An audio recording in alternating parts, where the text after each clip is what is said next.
We got about 29 slides here, so it's going to take a little bit longer today than normal. I apologize for that, but I'll do my best.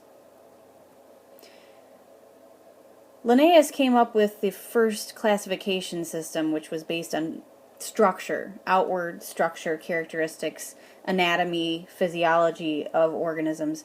But what we do today is a little bit different. Descent with modification led to what's called phylogeny, the study of how living and extinct organisms are related to one another. So what we're calling this is phylogenetic systematics. We're grouping species into categories that reflect lines of evolutionary descent. So how close evolutionarily are two organisms related, rather than just similarities and differences. Organisms are placed into higher taxa when they're more closely more closely related to one another than they are to members of any other group.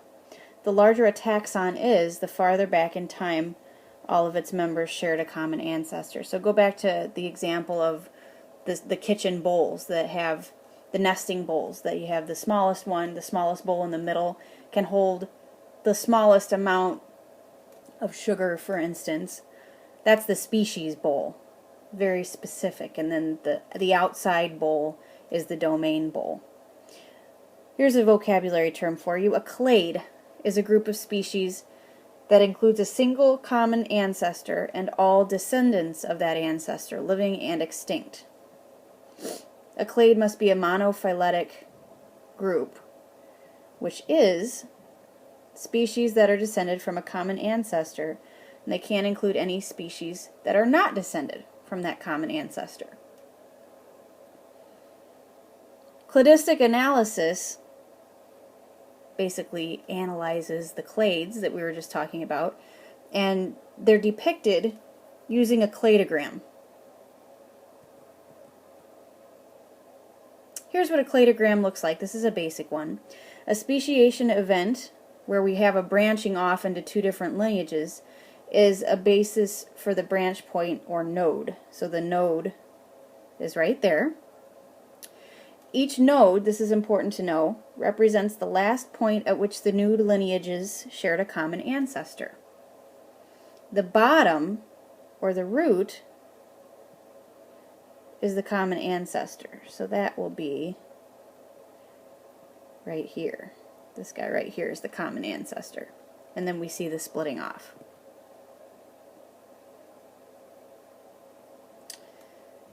The branching pattern indicates degrees of relatedness. So lineages 3 and 4 share a common ancestor more recently, right here, than with each other than they do with lineage 2. 3 and 4 are more closely related to each other. 1 over here, lineage 1, branched off even before that, so it's the most distantly related. And that's what I just said.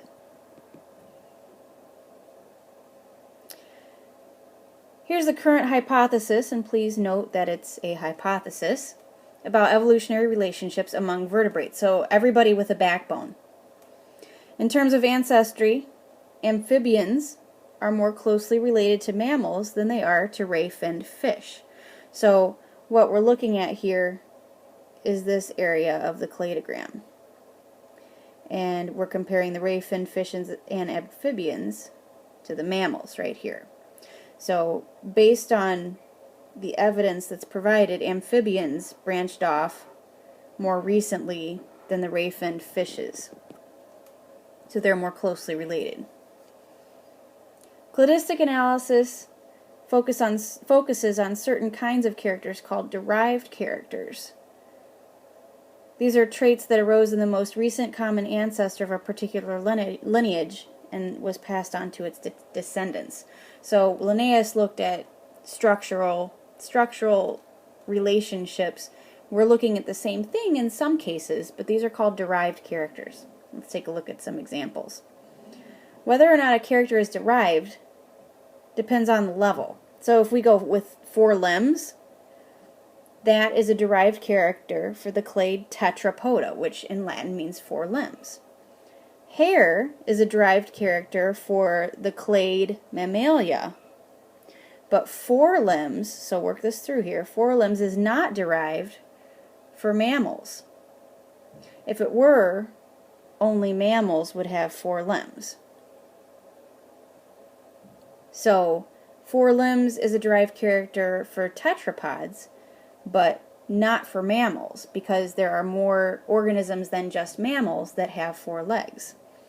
Okay, shearing teeth, let's look at that. Derived character for the clade carnivora, of which the coyote and lion are members. Neither hair nor 4 limbs is a derived character for this clade because neither of those is unique to clade carnivora. Retractable claws is derived for clade Felidae, the cats. Now take a look. Lions have this trait, but coyotes do not. So depending on the trait or the character you're looking at, it groups organisms into different clades.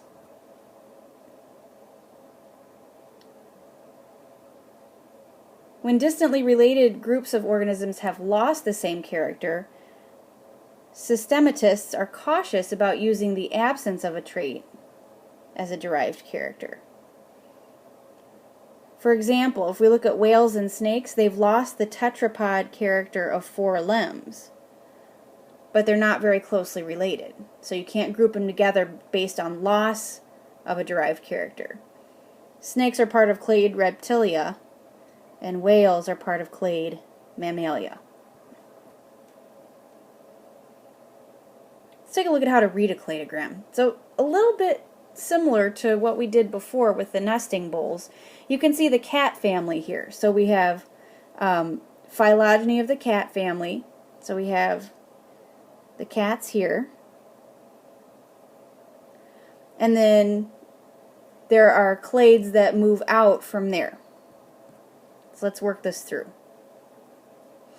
The lowest node, this bottom one down here, represents the last common ancestor of all 4-limbed animals, members of the clade tetrapoda. So 4 limbs here is what's shared by all of these animals. So it doesn't distinguish them from one another. Clade tetrapoda, everybody's a part of this. They all have 4 limbs. The forks show the order in which various groups branched off.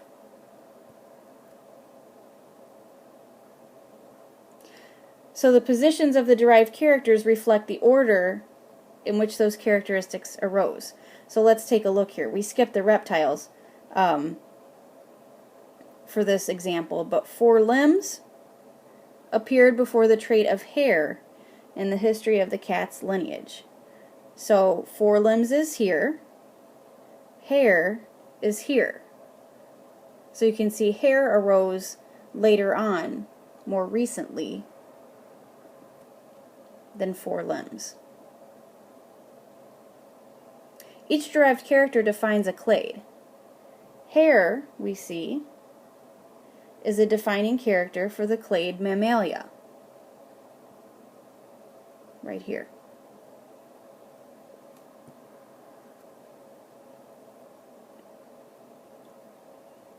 Retractable claws is a derived character shared only by members of the clade Felidae.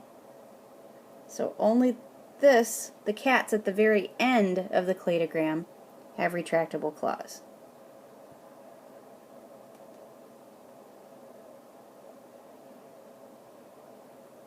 Derived characters that appear lower on the cladogram than the branch point are not derived. So if we look at hair, for example, it's not a derived character for the clade carnivora, because all of these Mammalia, Carnivora, Felidae all have hair. So it doesn't distinguish the carnivora, from any of the other clades above it or below it. Smaller clades are nested within, like my nesting bowls example, within the larger clades. Clade Amniota is part of the larger clade Tetrapoda. This is clade Amniota. You can see it's a smaller group than clade Tetrapoda. A clade has to be monophyletic. Means it contains an ancestral species and of all its descendants, and no species that are not descendants of that ancestor. Cladistic analysis shows that a lot of the taxonomy that's been done in the past, the Linnaean taxa, do form valid clades. Linnaean class Mammalia is pretty much the same as clade Mammalia. In other cases, there are exceptions to the rule. Traditional classification does not form valid clades. So we take a look at this example. Today's reptiles are thought to have all descended from a common ancestor. Scientists believe now that birds are also descended from that ancestor. Linnaeus had class Reptilia, but it did not include birds. So according to today's thinking, that's not a valid clade. Here are some different clades, traditional taxonomic groups. So on the left here, this is class Aves. This is not a clade, because what I was just saying, you have your reptiles all together, but the birds not so much. Clade Reptilia, the clade includes the birds, and then clade Aves splits off from there. It's got its own little clade, subclade, I guess you'd call it. So it says, like we saw on the previous slide, two clades do include the birds. Clade Aves, the birds themselves, that, like I said, will branch off from here, have a whole nother tree of life, and then clade Reptilia, which is over here. So therefore, according to cladistics, according to this modern classification, a bird is a reptile.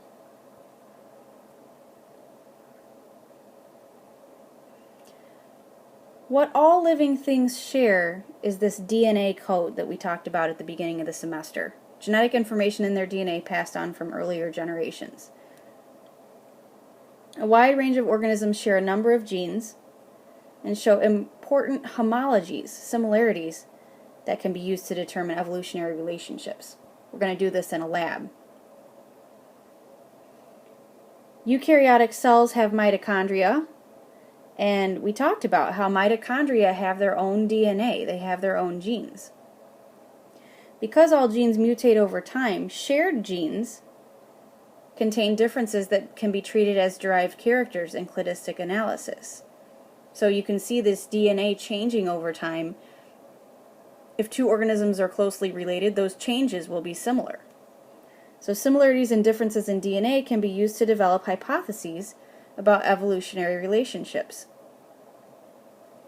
One of the DNA mysteries, or the mysteries that DNA has solved, is interestingly enough, American vultures are more closely related to storks than to other vultures. Using DNA characters in cladistics has helped make evolutionary trees more accurate. So in the past, African vultures and American vultures were put together in the falcon family. But now that we've looked at DNA analysis, the DNA from American vultures is more similar to the DNA of storks than it is to African vultures. DNA evidence is used when anatomy can't provide clear answers. Giant pandas and red pandas share many characteristics with both bears and raccoons. So what do we do there? You look at the DNA. Giant panda shares a more recent common ancestor, so in other words, the DNA of a giant panda is more similar to bear DNA than raccoon DNA. So the giant panda has been placed in a clade with bears. Red pandas, on the other hand, are in a clade with raccoons and other animals like weasels and seals. So things aren't always what they might seem.